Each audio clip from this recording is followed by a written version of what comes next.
Bab 266. Mendengar ini, Wei Yongzheng sangat putus asa. Dia selalu sangat tidak senang dengan tempat yang sangat dingin di Gunung Cangbai. Jika bukan karena kebutuhan untuk mengambil obat secara langsung di awal usahanya, dia tidak akan rela pergi ke tempat dingin itu. Hanya karena dia meremehkan tempat yang sangat dingin itu, dia juga meremehkan Ibu Wei Liang 10.000 kali. Dia hanya berpikir itu adalah mainan sementara, dan dia bisa memainkannya begitu saja. Namun, dia tidak pernah bermimpi bahwa Ye Chen akan menghukumnya dan membuatnya tidak meninggalkan Gunung Cangbai selama sisa hidupnya. Itu adalah tempat yang selalu kubenci. Apa perbedaan antara membiarkan diri Anda pergi ke sana dan tidak pernah pergi, dan bunuh diri? Dia sudah menderita penyakit fisik, jadi dia tidak bisa hidup selama beberapa tahun. Jika dia pergi ke tempat seperti Gunung Cangbai, dia mungkin akan mati lebih cepat, bukan? Terlebih lagi, tinggal di tempat itu akan lebih buruk daripada kematian bagi orang tua busuk seperti dia yang rakus akan kesenangan. Dia memandang Ye Chen dengan putus asa, menangis dan memohon, "Tuan Ye, orang tua jahat seperti saya ini tidak dapat hidup beberapa tahun lagi.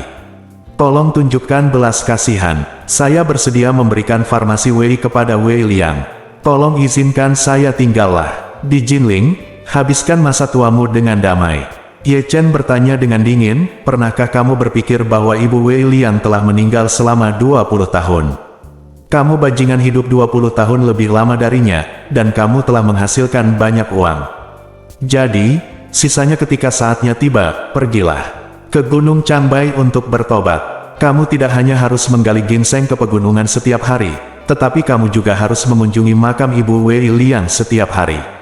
Lagi pula, dia melihat ke arah Wei Liang dan memerintahkan, "Wei Liang, setelah kamu menerima farmasi Wei, segera atur beberapa orang untuk pergi ke sana. Awasi mereka setiap hari, biarkan mereka mengunjungi makam ibumu setiap pagi, dan pergi ke gunung setiap pagi dan sore hari.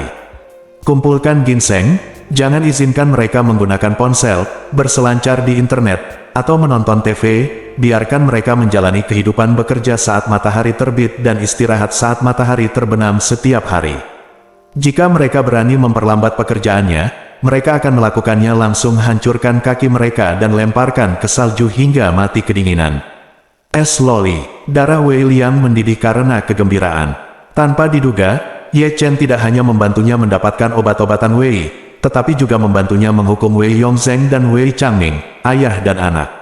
Lebih penting lagi, metode hukuman adalah sesuatu yang bahkan tidak pernah dia impikan. Akhir yang sempurna, biarkan mereka pergi ke Gunung Cangbai dan menghabiskan sisa hidup mereka di tempat yang mereka benci. Sungguh ironis, humor yang sangat kelam, dan juga sangat menghilangkan kebencian. Dia sangat berterima kasih kepada Ye Chen di dalam hatinya, dan segera berlutut di tanah dan berkata dengan hormat, "Terima kasih, Tuan Ye, karena telah mewujudkannya. Yakinlah, Tuan Ye, Wei Liang pasti akan menanganinya dengan baik." Ye Chen bersenandung, melirik ke arah Wei Yongzheng dan Wei Changming serta putranya, dan berkata dengan dingin, "Jika keduanya berani melarikan diri dari Gunung Cangbai, mereka secara otomatis akan memicu perintah berburu jutaan dolar. Selama mereka berani meninggalkan Gunung Cangbai dalam hidup ini, mereka akan mati." Ketika Wei Changming mendengar ini, dia menangis. Dia sudah menjadi orang kedua di Wei Pharmaceutical dengan jaringan kontak yang luas di Jinling dan keluarga kaya. Kehidupan sehari-harinya benar-benar memanjakan mata dan kehidupan mewah. Tiba-tiba, memintanya pergi ke Gunung Cangbai untuk menggali ginseng, dan dia tidak diizinkan pergi selama sisa hidupnya. Ini lebih menyakitkan daripada dijatuhi hukuman penjara seumur hidup. Lagi pula, jika Anda menjalani hukuman di penjara, setidaknya Anda bisa mendapatkan sedikit perhatian dari masyarakat modern. Namun, jika saya pergi ke Gunung Cangbai, tempat yang sangat dingin dengan cuaca yang sangat dingin, bagaimana saya bisa tahan? Jadi dia berteriak putus asa, "Tidak, saya tidak akan pergi. Saya tidak ingin pergi ke tempat hantu seperti Gunung Cangbai untuk menggali ginseng." Setelah selesai berbicara, dia melihat ke arah Ye Chen, bersujud dan berkata, "Tuan Ye, mohon maafkan saya. Saya bersedia meninggalkan Tiongkok dan tidak pernah kembali. Saya tidak akan pernah merepotkan Wei Liang lagi. Tolong jangan biarkan saya pergi ke Cangbai Gunung, tempat penanaman." Ye Chen tidak memberi mereka kesempatan sama sekali, dan langsung memerintahkan anggota keluarga Wei lainnya, "Kamu keluarga Wei, dengarkan aku, mulai sekarang, kamu hanya punya dua cara, ikuti Wei Liang dan bekerja keras. Wei Liang akan memastikan kepentingan Anda masing-masing, atau ikuti mereka berdua ke Gunung Changbai untuk menggali ginseng. Setelah selesai berbicara, ekspresi Ye Chen membeku, dan dia berteriak, saya akan memberi Anda 10 detik untuk mengantri, dan Anda akan berdiri di belakang siapapun yang Anda inginkan. Begitu Ye Chen mengatakan ini, semua orang di keluarga Wei segera pindah. Namun, mereka bergegas untuk menjadi yang pertama, dan tanpa kecuali, mereka semua berdiri di belakang Wei Liang. Wei Yongzheng dan Wei Changming memarahi dengan marah, kamu serigala bermata putih, keluarga Wei kami benar-benar membesarkanmu dengan sia-sia. Semua orang sama sekali tidak menghiraukan tuduhan ayah dan anak mereka, seperti kata pepatah, kera berhamburan saat pohon tumbang, dan masyarakat merobohkan tembok. Wei Changming menangis keras, dan Wei Yongzheng di sampingnya juga mengejang. Melihat situasi umum telah berakhir, Wei Changming hanya bisa melihat ke arah Wei Liang sambil menangis dan memohon, Liangzi, saudaraku yang baik, meskipun kita tidak dilahirkan dari ibu yang sama, kita dilahirkan dari ayah yang sama. Setengah dari darah di tubuh kita sama, kamu miskin. Kasihan saudaraku, tolong bantu Tuan Ye untuk menjadi perantara, mohon maafkan aku. Mulai sekarang, keluarga Wei akan menjadi milikmu, aku tidak menginginkan apapun, hanya saja jangan kirim aku ke Gunung Changbai. Wei Liang menatapnya dengan dingin dan berkata, saya tidak akan melanggar keputusan Tuan Ye demi sampah seperti Anda. Terlebih lagi, Anda tidak pernah menganggap saya sebagai adik selama bertahun-tahun. Anda telah menindas dan menghina saya selama bertahun-tahun. Ibu selama bertahun-tahun, aku sudah lama membencimu. Apa yang terjadi padamu hari ini sepenuhnya salahmu sendiri, aku terlalu bahagia. Wei Yongzheng berkata dengan gemetar, Wei Liang, kenapa aku juga ayah kandungmu? Apakah kamu tidak takut guntur jika memperlakukan ayah kandungmu seperti ini? Tidak takut, Wei Liang bertanya dengan dingin, itu kamu telah menyakiti begitu banyak wanita dan mengecewakan begitu banyak darah dan dagingmu sendiri. Apakah kamu tidak takut akan pembalasan? Berbicara tentang ini, Wei Liang berkata dengan serius, sebenarnya, kamu sudah menderita balasan. Kamu tahu di dalam hati bahwa kamu hanya memiliki beberapa tahun untuk hidup. Bahkan jika keajaiban terjadi, kamu mungkin dapat hidup beberapa tahun lagi. Tergantung pada kondisi fisikmu, semakin banyak waktu yang kamu jalani berarti semakin banyak penderitaan. Ini adalah balasanmu. Kamu, Wei Yongzheng sangat marah hingga dia tidak dapat berbicara. Dia sangat marah hingga dia terbatuk-batuk dengan keras sepanjang waktu. Ye Chen berkata dengan ringan, beri kalian 2 jam untuk bersiap, dan setelah 1 jam, saya akan mengatur seseorang untuk membawamu ke Gunung Changbai. Setelah mengatakan itu, dia segera menelepon dan berkata, atur beberapa saudara yang lebih pintar dan 2 mobil untuk datang ke keluarga Wei untuk menjemput keluarga Wei dan putranya, dan membawa mereka sampai ke Gunung Changbai. Segera berkata, baiklah, Tuan Ye, saya akan mengaturnya sekarang. Setelah selesai berbicara, dia bertanya lagi, ngomong-ngomong, Tuan Ye, bagaimana kalau mengirim mereka ke Gunung Changbai? Ye Chen berkata, kirim mereka ke desa di kaki Gunung Changbai. Setelah itu, belikan mereka sebuah rumah kecil yang hampir tidak bisa berlindung dari angin dan hujan, biarkan mereka tinggal bersama ayah dan anak, lalu belikan mereka beberapa beras, tepung, biji-bijian dan minyak. Mulai sekarang, ayah dan anak akan memiliki anak bersama. Dia berasal dari Gunung Changbai, dan kematian adalah hantu Gunung Changbai. Bahkan jika dia dikremasi, abunya harus dikuburkan di kaki Gunung Changbai. Apakah kamu mengerti? Tumpul, Tuan Ye, Hong Wu mengerti. Bab 267. Ayah dan anak keluarga Wei pingsan di tanah dan menangis dengan sedihnya, bahkan sekarang, mereka tidak mau menerima nasib dikirim ke Gunung Changbai. Melihat mereka masih menulis di sana, Ye Chen berkata dengan tenang, meskipun sekarang baru musim gugur, di Gunung Changbai sudah sangat dingin. Jika Anda tidak menyiapkan pakaian tebal untuk musim dingin, dan Anda mati kedinginan di sana dan terkena radang dingin, kamu akan sepenuhnya bertanggung jawab atas kesalahanmu sendiri. Ketika ayah dan anak itu mendengar hal ini, mereka segera menyadari bahwa jika mereka menunda lebih lama lagi dan menunggu orang lain datang, mereka benar-benar harus pergi ke Gunung Changbai dengan tangan kosong. Maka ayah dan anak itu saling berpandangan, berdiri dengan putus asa, menangis, dan pergi ke kamar masing-masing untuk mengemas barang-barang mereka. Pada saat ini, mereka telah benar-benar menyerah untuk bertarung di dalam hati mereka, karena kekuatan yang ditunjukkan oleh Ye Chen jauh melebihi daya dukung mereka. Keluarga besar di Jinling semuanya memberikan bonus untuk Ye Chen. Jika mereka tidak pergi, mereka akan benar-benar mati di Jinling. Anggota keluarga Wei lainnya menghindari ayah dan anak tersebut. Sekalipun kondisi kesehatan Wei Yongzheng tidak baik dan sulit bergerak, yang lain tidak mau melangkah maju untuk membantu. Lagi pula, tidak ada yang ingin menyinggung kepala keluarga Wei yang baru, Wei Liang, apalagi Wei Liang ingin menyinggung perasaan Ye Chen yang memiliki tangan dan mata selebar langit. Ketika ayah dan anak itu sedang mengemasi barang-barang mereka datang sendiri bersama beberapa adik laki-lakinya. Kali ini, total 6 anak laki-laki diatur untuk menaiki 3 Land Cruiser dengan kinerja komprehensif dan kemampuan beradaptasi yang relatif kuat, dan berencana untuk berkendara jauh ke utara menuju Gunung Changbai.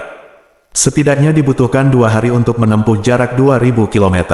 Adik laki-laki yang dia cari semuanya sangat kuat di bawah komandonya. Dengan mereka berenam di sekitar, ayah dan anak keluarga Wei tidak akan pernah memiliki kesempatan untuk melarikan diri.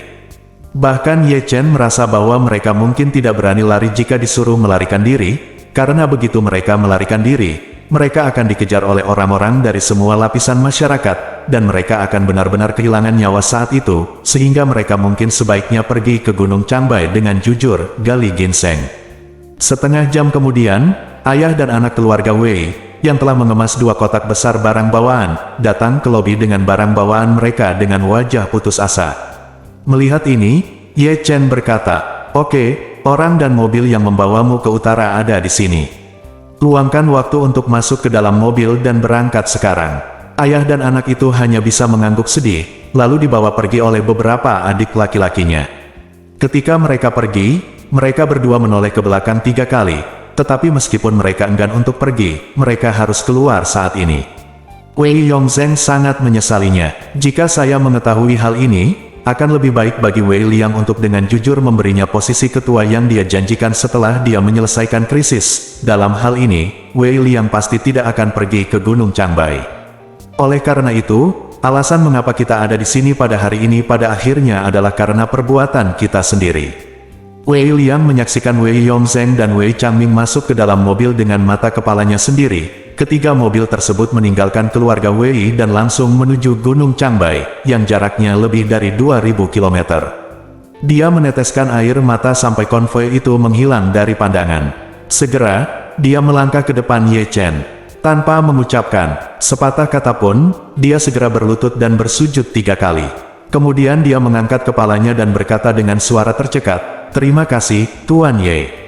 2 jurusan Wei Liang keinginan dalam hidup ini telah terpenuhi. Telah terwujud. Mulai sekarang, kehidupan Wei Liang adalah milik Tuan Ye, Farmasi Wei, dan Tuan Ye. Dalam kehidupan ini, Wei Liang akan mendengarkan perintah Anda kapan saja. Selama saat kamu mengucapkan sepatah kata pun, Wei Liang berani berkedip. Dalam sekejap mata, langit disambar petir. Ye Chen tersenyum tenang dan berkata, "Wei Liang, kamu memiliki tulang punggung dan kamu juga seorang anak yang berbakti. Yang kurang darimu adalah kesempatan. Aku menghargaimu, jadi aku bersedia memberimu kesempatan, tetapi kamu harus ingat bahwa kamu tidak boleh hiduplah untuk menjadi orang yang kamu benci. Jika kamu memberitahuku di masa depan bahwa kamu, Wei Liang, telah menjadi Wei Yongzheng yang lain, maka aku akan membunuhmu dengan tanganku sendiri, mengerti?" Wei Liang berlutut dan tidak bisa bangun untuk waktu yang lama, dan berkata dengan keras, "Wei Liang mengerti."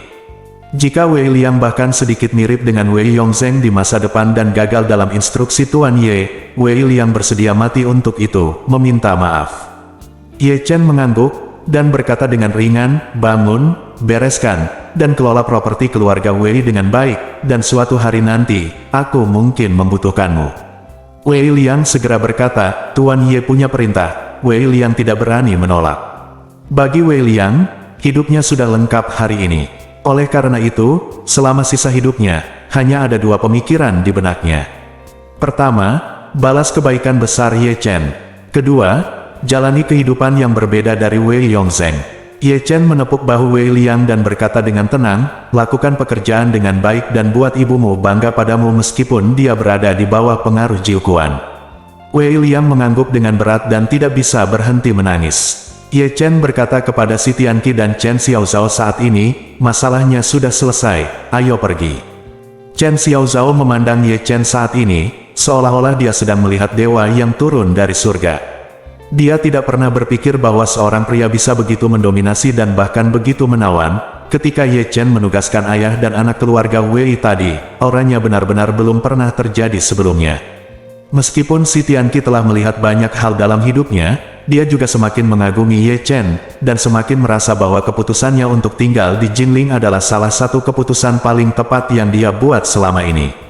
Dalam perjalanan pulang, Chen Xiaozhao sedang mengemudi, dan Ye Chen serta si Tianqi sedang duduk di kursi belakang.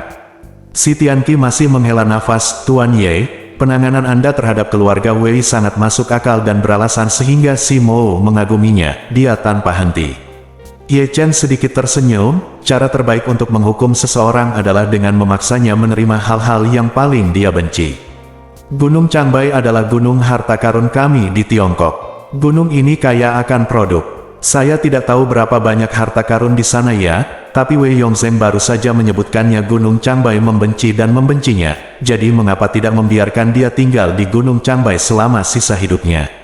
Setelah jeda, Ye Chen melanjutkan, jika dia masih bisa menyadari keindahan Gunung Changbai selama sisa hidupnya, maka dia telah kembali dari jalannya yang hilang. Jika dia terus mewujudkannya sampai kematiannya, maka dia sendiri yang akan menghabiskannya, sisa hidupnya dalam kesakitan, dan mati dalam penderitaan. Si Tianqi menghela nafas, Tuan Ye, Anda ingin Wei Yongzheng menyeberang sendiri. Ye Chen berkata dengan ringan, saya tidak sehebat itu. Saya hanya ingin memberinya pelajaran mendalam selama sisa hidupnya.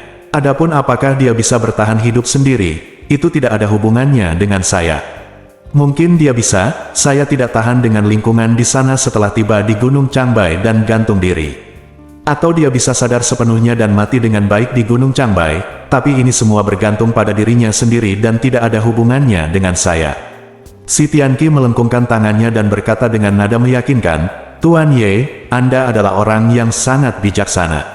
Ye Chen melambaikan tangannya, saya tidak berani menjadi kebijaksanaan yang besar, hanya sedikit kepintaran. Saat dia berbicara, Ye Chen memikirkan sesuatu, mengeluarkan sebuah kotak kayu kecil dari sakunya, menyerahkannya kepadanya dan berkata, Tuan Si, ini adalah obat yang saya simpan untuk Anda. Simpanlah. Si Tianqi buru-buru mengambilnya dan berkata dengan penuh rasa terima kasih, Tuan Ye. Ye Chen mengeluarkan pil peremajaan yang baru dimurnikan dan menyerahkannya kepadanya, pil ini baru saya perbaiki.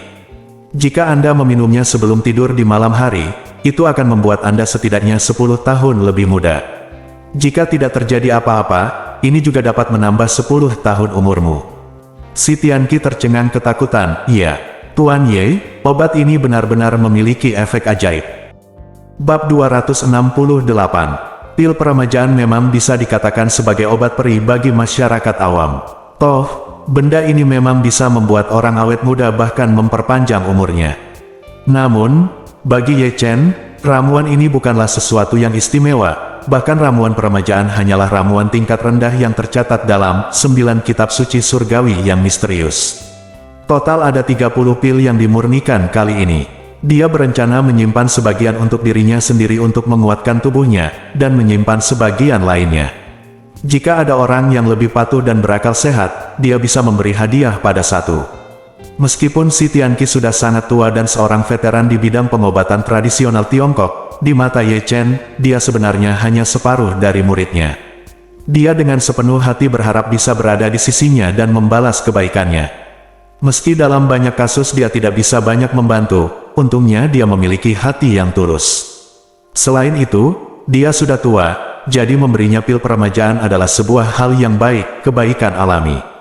Jadi, dia berkata kepada si Tianqi, jangan segan-segan meminum obat ini, dan jangan menyimpannya. Minumlah saja malam ini, lalu tidur yang nyenyak. Si Tianqi menekan kegembiraan di dalam hatinya dan berkata dengan penuh hormat, saya mengerti. Terima kasih, Guru Ye, karena telah memberi saya obat. Ye Chen mengangguk sedikit dan berkata, saya harap Anda sehat dan memberikan lebih banyak kontribusi kepada orang-orang biasa di Jishitang. Si Tianqi segera berkata, jangan khawatir, Tuan Ye. Si membuka Jishitang bukan untuk menghasilkan uang, tetapi untuk mengobati penyakit dan menyelamatkan orang. Pasien tidak pernah dipungut biaya untuk perawatan medis, dan hanya biaya yang dikenakan untuk obat-obatan. Ketika keluarga berada dalam kesulitan, biaya pengobatan seringkali digratiskan. Petik 2. Ye Chen berkata dengan puas, ini hal yang bagus, teruskan. Saat Ye Chen pertama kali pulang ke rumah, Xiao Yiqian, yang penyakit maknya akhirnya sembuh, baru saja meninggalkan rumah sakit rakyat dan kembali ke rumah Xiao. Alasan utama mengapa dia datang ke rumah sakit rakyat adalah untuk mencari dokter untuk diagnosis kedua guna mengetahui apakah dia benar-benar sembuh. Dokter juga menganggapnya luar biasa, ini adalah mah serius yang jelas harus diamputasi, tanpa disangka tiba-tiba sembuh seperti semula. Setelah serangkaian pemeriksaan dan konfirmasi bahwa maknya telah sembuh, Xiao Yiqian menghela nafas lega. Setelah meninggalkan rumah sakit, Xiao Yiqian menatap langit di Jinling dan menggelengkan kepalanya dengan getir. Dia merasa aura dan horoskop Jinling tidak selaras dengannya, jadi dia akan mengemasi barang bawaannya dan segera kembali ke Yanjing. Jinling telah menjadi tempat menyedihkan bagi Xiao Yiqian, jika tidak diperlukan, dia tidak akan pernah ingin kembali dalam kehidupan ini. Sebelum datang ke Jinling, saya adalah seekor naga dan burung phoenix di antara manusia. Setelah datang, saya kehilangan kejantanan saya. Tidak hanya itu, saya juga mengalami segala macam penghinaan, bahkan hampir kehilangan barang saya yang paling berharga. Apa yang saya dapatkan? Tidak dapat apa-apa. Bahkan dengan Xiao Weiwei yang muda dan cantik, dia hanya memanfaatkannya selama beberapa hari sebelum benar-benar kehilangan kemampuannya. Dan dia menghabiskan 10.000 yuan untuk kehidupan bahagia beberapa hari itu. Memikirkannya sekarang, Xiao Yiqian masih merasakan sakit di dagingnya. Bagaimana Xiao Weiwei tahu bahwa dia sudah menjadi wanita paling hemat biaya di mata Xiao Yiqian?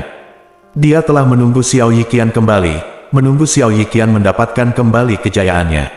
Setelah Xiao Yiqian kembali ke keluarga Xiao, ketika dia melihat Xiao Yiqian kembali, dia bergegas maju untuk menyambutnya dan berkata dengan gembira, Yiqian, kamu akhirnya kembali. Apakah keluarga Wei sudah menyembuhkan penyakitmu? Xiao Yiqian berkata dengan kesal, keluarga Wei tidak bisa menyembuhkan penyakitku sama sekali, jadi pada akhirnya aku meminta Ye Chen untuk menyembuhkanku. Ye Chen, Xiao Weiwei bertanya dengan tergesa-gesa, apakah dia sudah menyembuhkanmu? Xiao Yiqian menghela nafas, dan berkata, itu baru saja menyembuhkan maknya, tapi tetap tidak berhasil. Xiao Weiwei berkata dengan marah, kalau begitu, kamu tidak boleh membiarkan keluarga Wei pergi begitu saja, terutama Wei Yongming. Dialah yang menipumu untuk meminum obat keluarga Wei yang lebih rendah dan membuatmu sangat menderita. Apa yang bisa kamu katakan? Kamu harus membiarkan mereka menyembuhkanmu. Xiao Yiqian berkata dengan wajah dingin, karena Ye Chen ada di sini hari ini, saya tidak akan terus berdebat dengan keluarga Wei tentang masalah ini. Setelah saya kembali ke Yanjing, saya akan meminta penjelasan dari keluarga Wei. Ketika Xiao Weiwei mendengar ini, dia bertanya dengan heran, Yiqian, kamu ingin kembali ke Yanjing? Xiao Yiqian menatap Xiao Weiwei dan berkata dengan tenang, tentu saja aku harus kembali. Bukankah aku cukup beruntung di Jinling? Begitu Xiao Weiwei mendengar bahwa dewa kekayaan akan pergi, dia langsung panik dan berkata dengan genit, tapi Yiqian, aku tidak ingin meninggalkanmu. Kamu bisa membawaku ke Yanjing bersamamu, oke? Xiao Weiwei tahu bahwa keluarga Xiao tidak memiliki harapan untuk berbalik kali ini. Xiao Yiqian berjanji akan berinvestasi 80 juta, namun nyatanya hanya berinvestasi 10 juta. 10 juta ini tidak cukup untuk melunasi utangnya. Dia sekarang merasa tidak punya pilihan selain menjadi kekasih Xiao Yiqian. Semua orang di Jinling mengetahuinya. Jika dia ingin mencari keluarga yang baik untuk dinikahi di Jinling di masa depan, peluangnya hampir nol. Oleh karena itu, sekarang aku hanya bisa memeluk erat paha Xiao Yiqian, kalau tidak aku tidak akan bisa membalikkan badan dalam hidup ini. Namun, bagaimana Xiao Yiqian bisa membawanya ke Yanjing? Dia adalah pria yang berkeluarga, jika tidak, istrinya tidak akan bisa membuat masalah. Lagi pula, percuma Xiao Yiqian menginginkan Xiao Weiwei sekarang, dia hanya bisa menonton tapi tidak bisa makan, jadi apa gunanya? Jadi, Xiao Yiqian berkata kepada Xiao Weiwei tanpa basa-basi, kamu tidak bisa pergi ke Yanjing, tetaplah di Jinling. Xiao Weiwei panik, dan berseru, lalu apa yang harus saya lakukan? Xiao Yiqian berkata dengan dingin, apalagi yang bisa kita lakukan? Nasib kita sudah berakhir. Mengenai apakah kita masih memiliki takdir di masa depan, mari kita tunggu sampai aku kembali dari Yanjing suatu hari nanti.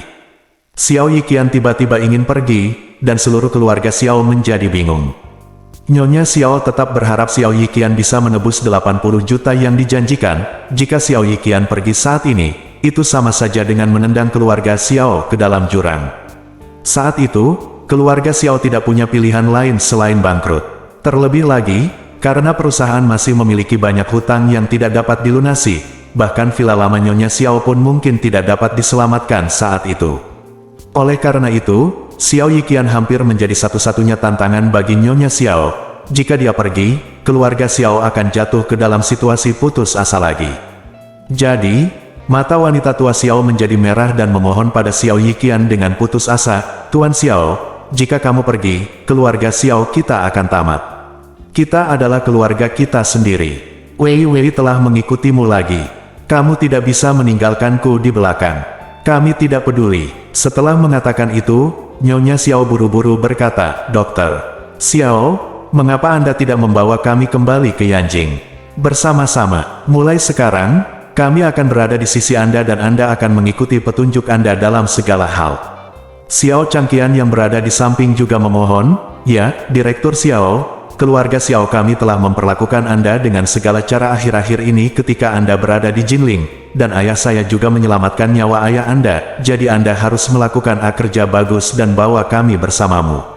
Ayo pergi ke Yanjing." Xiao Yiqian memandang Nyonya Xiao dan Xiao Changqian, dengan ekspresi jijik di matanya, dan berkata dengan dingin, "Lelucon, kita bukan saudara, jadi ada apa jika kamu mengikutiku ke Yanjing?" Setelah mengatakan ini, Xiao Yiqian berkata lagi, "Selain itu, meskipun orang tuamu menyelamatkan ayahku saat itu, aku menginvestasikan 10 juta pada keluarga Xiaomu, yang dapat dianggap sebagai balasan atas kebaikan ini. Jadi mulai sekarang, kita masing-masing akan don jangan saling berhutang." Bab 269. Xiao Yiqian memandang rendah Nyonya Xiao dan kelompoknya, jadi tidak mungkin mengendalikan hidup dan mati keluarga Xiao. Sekarang, dia hanya ingin segera kembali ke Yanjing, dan kemudian mengunjungi dokter terkenal di Yanjing untuk melihat apakah ada cara untuk menyembuhkan dirinya sendiri. Pada saat ini, wanita tua Xiao masih ingin datang dan memohon beberapa patah kata, tetapi Xiao Yiqian tidak memberinya kesempatan sama sekali, dan langsung melambaikan tangannya dan berkata, "Oke, saya akan naik dan kemasi barang-barangku sekarang, kamu bisa melakukannya sendiri." Wanita tua Xiao menjadi pucat, dan terus memohon, "Tuan Xiao, Anda tidak dapat meninggalkan kami. Anda tahu situasi keluarga Xiao kami saat ini. Tanpa dukungan Anda, pasti akan runtuh." Mengatakan itu, wanita tua Xiao buru-buru mengedipkan mata pada Xiao Weiwei. Xiao Weiwei menindaklanjuti dan memohon, "Yiqian, apa yang dikatakan nenek itu benar, dan bukankah kamu juga mengatakan sebelumnya bahwa kamu ingin menginvestasikan 80 juta di keluarga Xiao? Hingga saat ini, kamu hanya memberi 10 juta, mana yang bisa? Sama sekali tidak menyelesaikan masalah keluarga Xiao, masalah." Saat dia berbicara, dia sangat sibuk dan berkata lagi, "Mengapa Anda tidak menghubungi kami sisa 70 juta yuan, sehingga kami dapat terus mempertahankannya, dan jika Anda kembali ke Jinling di masa depan, kami mungkin sudah pulih." Petik 2. Yang lain juga tampak penuh harap, Xiao Yiqian boleh pergi, tetapi dia harus memberinya uang, jika tidak, keluarga Xiao akan hancur total. Xiao Hailong juga menjilat wajahnya dan berkata kepada Xiao Yiqian, "Dokter Xiao, adikku telah bergabung denganmu. Siapa yang tidak tahu tentang orang-orang kelas atas di Jinling? Kamu juga tahu bahwa dia masih seorang gadis yang belum menikah. Sekarang Jinling bahkan dia adalah wanitamu, kamu tidak bisa melihatnya menderita ketika kamu pergi, kan?" Yang tidak disangka keluarga Xiao adalah ekspresi Xiao Yiqian menjadi lebih jelek setelah mendengar ini. Dia memarahi dengan marah dengan wajah hitam, "Uang, uang, uang, kalian 3 generasi tahu bagaimana meminta uang setiap hari. Bahkan jika saya tidak mengambil kembali 10 juta Anda, saya turut prihatin. Sekarang Anda berani melakukannya meminta uang padaku. Itu hanya mimpi." Wanita tua Xiao masih tidak menyerah, dia mengeluarkan sedikit air mata dan berkata, "Tuan Xiao, tolong bantu saya, tanpa bantuan Anda, keluarga Xiao kami akan hancur." Ada juga yang mengemis, seperti pengemis di pinggir jalan. Xiao Yiqian kesal dengan pertengkaran itu, jadi dia langsung menamparkan wanita tua Xiao. Katakan satu omong kosong lagi, dan saya akan segera meminta pengacara untuk meminta kompensasi dari Anda dan meminta Anda mengembalikan investasi 10 juta sebelumnya. Anda bisa melakukannya dirimu sendiri. Wanita tua Xiao menutupi wajahnya, dan segera tidak berani berkata apa-apa lagi. Jika Xiao Yiqian benar-benar cemas dan meminta 10 juta, apa yang akan diberikan keluarga Xiao? Jadi, dia hanya bisa meratap dan menghela nafas sambil melihat Xiao Yiqian mengemasi barang bawaannya dan pergi bersama pengawalnya.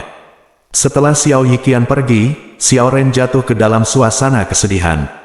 Nyonya tua Xiao sangat kesal, Xiao Hailong dan Xiao Weiwei sangat kebingungan, sedangkan Xiao Changqian dan istrinya Qian Hongyan memiliki hantunya sendiri. Faktanya, Xiao Hailong masih memiliki sejumlah tabungan di tangannya. Dia sendiri memiliki tabungan sekitar 10 juta, dan 10.000 yang diberikan Xiao Yiqian kepada Xiao Weiwei kemudian masuk ke kantong pasangan itu, dan 10.000 ini untuk membeli rumah. Jika dia mengambil uang ini, dia bisa melunasi sebagian besar hutang keluarga Xiao, tapi bagaimana dia bisa menyerahkannya? Keluarga Xiao sekarang adalah jurang maut. Jika Anda memasukkan uang ke dalamnya, Anda tidak akan mendapat imbalan apapun. Dalam hal ini, mengapa menginvestasikan uang? Bagaimanapun, perusahaan itu milik Nyonya Xiao, dan dia juga bertanggung jawab atas utangnya. Jika pengadilan menyegelnya di masa depan, itu hanya akan menyegel villa dan dananya, bukan miliknya sendiri. Dengan 10.000 ini, saya memiliki yayasan pensiunan. Memikirkan hal ini, Xiao Changqian dengan sengaja ingin memberikan bola tersebut kepada wanita tua Xiao. Jadi dia berbicara terlebih dahulu, dan berkata dengan cemas, "Bu, bank dan pemasok kami masih berhutang banyak. Jika kami datang kepada Anda, kami akan mengambil itu untukmu. Mengapa harus membayarnya? Saya khawatir villa ini pun akan disita dan dilelang oleh bank. Anda harus mempersiapkannya terlebih dahulu." Wanita tua Xiao juga memasang wajah sedih. Apa yang harus dilakukan? Apa yang bisa dilakukan? Keluarga Xiao sekarang tidak memiliki sumber pendapatan, berhutang banyak pada utang luar negeri, dan rantai modal telah lama terputus. Saat ini, satu-satunya hal yang harus dilakukan adalah segera mencari investasi, jika tidak maka akan segera berantakan. Namun, Xiao Yiqian, yang kemungkinan besar akan membantu keluarga Xiao, juga telah pergi. Kepada siapa lagi keluarga Xiao dapat berpaling sekarang? Nyonya Xiao menghela nafas dan berkata, "Pada titik ini, kita hanya dapat mengambil satu langkah dalam satu waktu." Saat dia mengatakan itu, matanya tiba-tiba berbinar, dia menatap Xiao Weiwei, dan berseru, "Weiwei, bukankah Xiao Yiqian mengirimmu ke Wei Changming itu?" Meskipun kekuatan keluarga Wei tidak sekuat kekuatan keluarga Wei, Xiao Yiqian, aset mereka setidaknya selusin atau lebih. 2 miliar, bagaimana kalau kamu memohon padanya dan menemukan cara untuk membuatnya menginvestasikan puluhan juta pada kita untuk membantu kita mengatasi kesulitan? Xiao Changqian juga berkata dengan semangat, "Itu benar. Kenapa kamu melupakan Wei Changming dari keluarga Wei?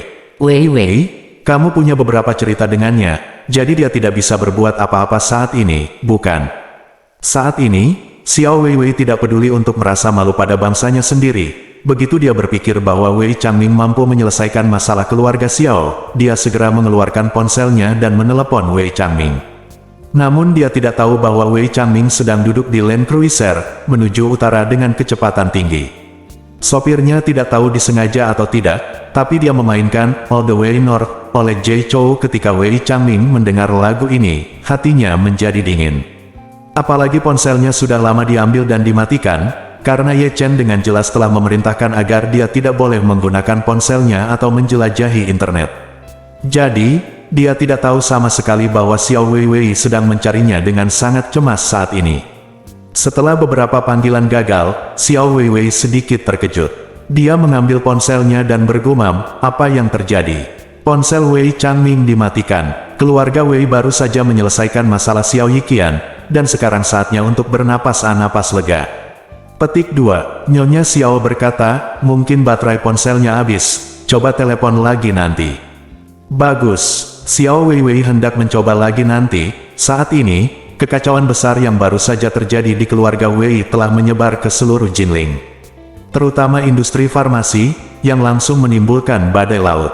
Saya mendengar bahwa kepala keluarga Wei, Wei Yongzheng, dan putra tertuanya, Wei Changming, calon penerus perusahaan farmasi Wei, dibawa ke Gunung Cangbai. Bahkan ada perintah kematian yang dikeluarkan bersama oleh banyak keluarga. Semua orang menyadari bahwa Wei Yongzheng dan Wei Changming dia pasti telah menyinggung orang hebat. Tapi siapa yang mereka sakiti, tidak ada yang tahu. Keluarga Wei tidak berani mengatakan hal yang tidak masuk akal, apalagi mengatakannya. Berita itu menyebar lebih luas dan lebih cepat, dan segera sampai ke Xiao Changqian.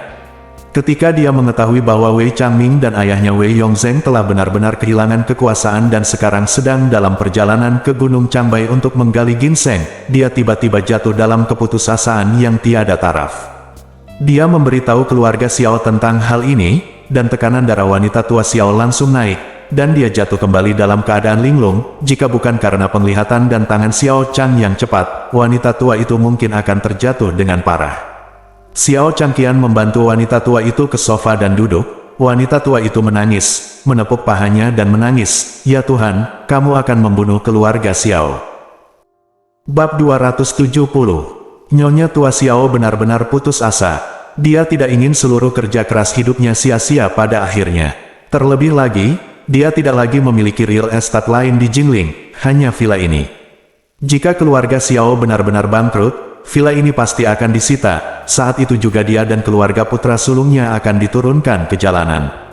Dia tiba-tiba teringat bahwa putra sulungnya Xiao Changqian seharusnya masih memiliki sejumlah uang, jadi dia buru-buru bertanya kepadanya, "Changqian, berapa banyak uang yang kamu miliki sekarang?" Xiao Changqian berdebar kencang, dan berseru, "Bu, aku tidak punya banyak uang lagi, hanya beberapa juta." "Berapa juta? Mengapa begitu sedikit?" Nyonya Xiao tua mengerutkan kening dan bertanya. Xiao Yiqian sendiri yang memberikannya kepada Wei Wan. "Kamu telah makan dan tinggal di rumah selama bertahun-tahun, dan kamu juga telah menerima gaji dari grup Xiao. Tabunganmu kain wol." Xiao Changqian berkata dengan wajah sedih, "Bu, saya tidak punya tabungan. Meskipun biaya hidup kecil tahun ini, saya masih harus menghidupi ketiga ibu Hailong, Wei Wei dan Hong Yan, ditambah uang saya sendiri. Uang yang dibagikan juga relatif besar, jadi pada dasarnya tidak ada uang yang disimpan." Nyonya Xiao tua berkata, "Dengan cara ini, pertama-tama Anda mengambil uang ini dan menginvestasikannya di perusahaan. Ini bisa ditunda untuk sementara waktu, dan kemudian saya akan menemukan cara untuk mencari investasi." Xiao Changqian berkata dengan tergesa-gesa, "Bu, saya membeli semua uang ini untuk pengelolaan keuangan rutin. Saya tidak dapat menariknya. Jangan lakukan ini padaku." Nyonya Xiao mendengus dingin dan berkata, "Jangan kira aku tidak mengetahui pikiran kecilmu. Bukankah kamu hanya ingin menyimpan tabungan untuk dirimu sendiri?" Xiao Changgan tidak berani bersuara. Nyonya tua Xiao bertanya, "Pernahkah kamu mendengar pepatah? Di bawah sarang yang terbalik, ada telur mati. Jika keluarga Xiao runtuh, menurutmu apakah kamu bisa hidup dengan baik?" Xiao Changqian buru-buru mengangguk dan berkata, "Bu, kamu benar, tapi aku benar-benar menabung uang secara teratur." "Jadi bagaimana jika itu biasa?" Nyonya Xiao tua berkata dengan dingin, "Bukannya saya belum pernah menabung sebelumnya. Pengelolaan keuangan biasa dapat ditarik terlebih dahulu, masih memikirkan pengelolaan keuangan secara teratur. Bunga, saya beri waktu 1 hari. Cepat tarik uangnya dan transfer ke rekening perusahaan. Lalu saya akan berkomunikasi dengan beberapa kreditor untuk melihat apakah kita bisa mengatur pelunasan angsuran. Yang terbaik jika kita bisa memperjuangkannya. Jeda 1 atau 2 tahun. Saat ini sangat merepotkan bagi kreditur untuk menagih utangnya, oleh karena itu terkadang jika debitur mempunyai sikap yang baik, dapat dengan jelas memberikan cara mencicil, dan dapat melunasi sedikit terlebih dahulu, sebagian besar kreditur akan setuju untuk mencicil. Yang ingin dilakukan Nyonya Xiao adalah pertama-tama menggunakan jutaan dolar milik Xiao Changqian untuk menstabilkan kreditur yang tersisa, dan kemudian mengulur waktu. Jika tidak, villa saya mungkin akan disegel bulan depan.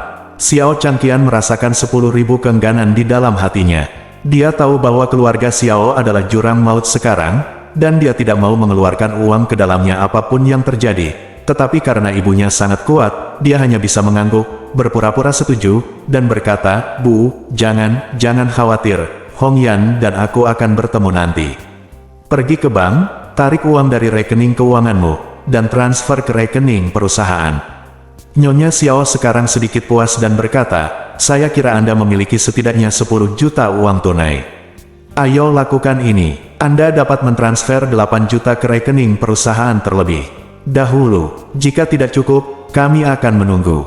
Xiao Changqian mengutuk dalam hatinya, wanita tua itu memiliki nafsu makan yang sangat besar. Dia menduga dia punya 10 juta, tapi dia meminta 800. Saya tidak akan memberikan uang ini kepada diri saya sendiri. Memikirkan hal ini, dia setuju secara langsung, dan pada saat yang sama diam-diam mengedipkan mata pada Qian Hongyan.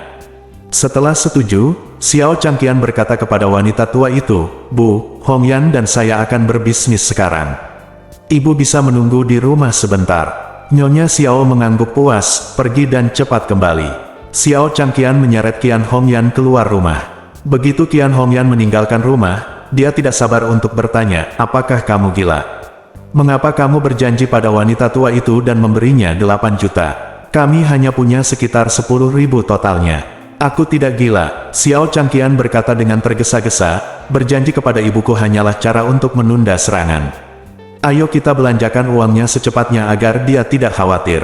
Yang terbaik adalah mencari rumah yang bagus dan beli hari ini." Qian Hongyan bertanya dengan heran, "Pergi dan beli sekarang?" "Ya," Xiao Changqian berkata, "bukankah ibuku mengira aku punya 10 juta yuan? Kalau begitu, mari kita gunakan 10 juta yuan untuk membeli rumah. Jika waktunya tiba, lemparkan kontrak pembelian rumah ke hadapannya dan beritahu dia bahwa uang itu telah dibayarkan untuk membeli rumah. Dia akan mengembalikannya. Apa yang bisa saya katakan?" Qian Hongyan tiba-tiba tersenyum dan berseru, "Oke, Changgan, aku benar-benar memilikimu. Ayo pergi, ayo kita lihat rumahnya sekarang." Ketika keluarga Xiao kembali mendapat masalah, reputasi keluarga Wei di Jinling meningkat saat ini. Apa yang baru saja terjadi pada keluarga Wei membuat banyak orang menghela nafas dengan emosi. Mereka menyadari bahwa selama kekuatanmu tidak unggul, kamu bisa menjadi ikan yang kuat kapan saja. Wei Pharmaceutical juga merupakan perusahaan farmasi besar di Jiangnan, dan Wei Yongzheng serta Wei Changming pernah menikmati kesuksesan besar. Tapi sekarang, dalam sekejap, keduanya dikirim ke Gunung Changbai, menjadi pemetik ginseng dengan status rendah, hidup susah, dan tidak pernah bisa meninggalkan Gunung Changbai, tidak bisa lebih buruk lagi. Dan anak haram Wei Liang, yang paling tidak populer dan hampir tidak memiliki kehadiran di keluarga Wei, tiba-tiba berubah menjadi kepala keluarga Wei dan ketua perusahaan farmasi Wei. Ini sungguh mengejutkan. Namun, mereka terkejut, tetapi semua orang juga tahu bahwa Wei Liang akan mewarisi seluruh keluarga Wei sendirian, yang tentunya merupakan ritme kebangkitannya yang akan datang. Selain itu, tampaknya keluarga Wang, keluarga Qin, dan bahkan keluarga Song semuanya membantu Wei Liang menjadi ketua dewan. Hal ini membuktikan bahwa Wei Liang memiliki hubungan tertentu dengan keluarga-keluarga tersebut, yang berarti kekuatan Wei Liang akan ditingkatkan berdasarkan keluarga Wei yang asli. Sebelum hari ini, ada banyak orang di Jinling yang menindas Wei Liang. Sebelumnya, Wei Liang hanyalah seorang anak haram, dan statusnya di keluarga Wei tidak lebih baik dari seorang pembantu. Saat keluar bersama Wei Yongming, ia sering dibuli oleh orang lain, bahkan banyak orang yang sengaja membuli Wei Liang demi menyenangkan hati Wei Yongming. Awalnya mengira bahwa Wei Liang tidak akan pernah bisa membalikkan badan seumur hidupnya, tetapi tidak ada yang menyangka bahwa dia akan berbalik, dan dia membalikkan badan dengan saksama. Jadi, mulai siang hari, keluarga Wei tiba-tiba datang untuk memberi selamat kepada banyak orang. Mereka memberikan hadiah yang berlimpah kepada Wei Liang satu demi satu, memberi selamat kepadanya karena telah menjadi ketua perusahaan farmasi Wei. Di antara mereka, banyak orang yang pernah menindas Wei Liang, bahkan memukuli dan menghina Wei Liang. Mereka tidak hanya menyiapkan hadiah yang berlimpah, tetapi mereka bahkan dengan tulus berharap Wei Liang akan memaafkan mereka, karena takut Wei Liang akan membalas dendam kepada mereka setelah kebangkitannya. Dan Wei Liang benar-benar tidak memiliki mentalitas untuk mengambil kesempatan untuk membalas dendam sama sekali. Dia menyapa semua orang yang telah menindasnya dengan senyuman dan kesopanan. Karena dia selalu mengikuti instruksi Ye Chen di dalam hatinya, dan dia tidak boleh hidup sebagai tipe orang yang paling dia benci. Penghinaan dan penindasan yang saya derita di masa lalu semuanya diredakan oleh surga. Jika bukan karena pengalaman itu, bagaimana saya bisa mendapatkan keberuntungan seperti itu dan dibantu ke posisi tinggi oleh Guru Ye? Oleh karena itu, dia tidak berani melayang, dan dia tidak berani melayang sama sekali. Dia hanya berpikir untuk menjadi orang yang menjalankan tugasnya, bertindak rendah hati, dan melakukan pekerjaan dengan baik di farmasi Wei. Sambil memuaskan Tuan Ye, dia juga akan memiliki lebih banyak kemampuan dan kesempatan untuk membalas kebaikannya. Bersambung.